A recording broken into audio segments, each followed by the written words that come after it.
So let me ask you a question.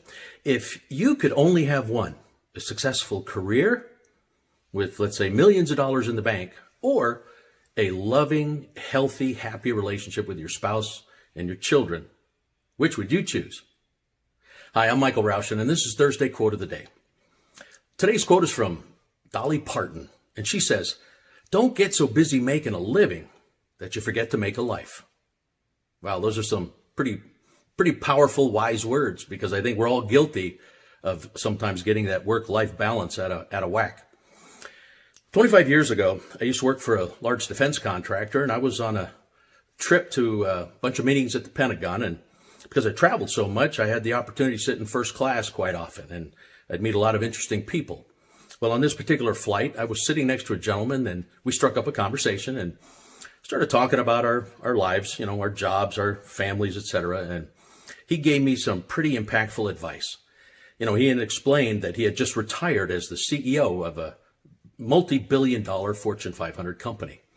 And he said, he had obviously reached the pinnacle of a very successful professional career.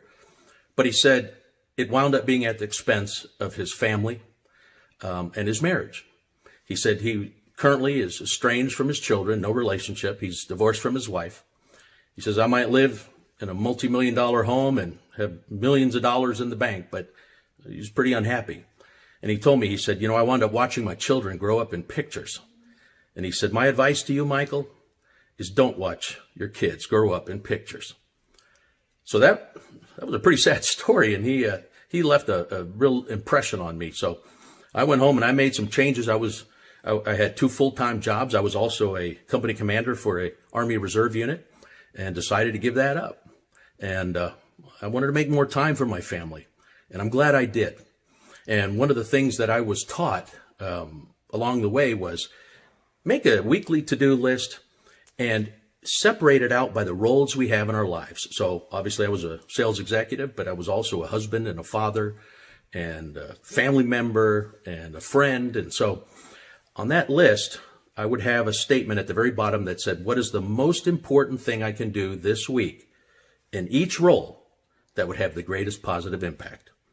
And sometimes it was as simple as maybe sending a text. But the bottom line is I focused on, the rest of the family and all the other things that was important to me, and made sure I made time for them. So I'd recommend you try the same. Make time. Don't get so caught up that you lose sight of why you're working so hard. So you guys have a great week. Thanks for listening. God bless you. I'll see you next Thursday. Please like, please share. Take care.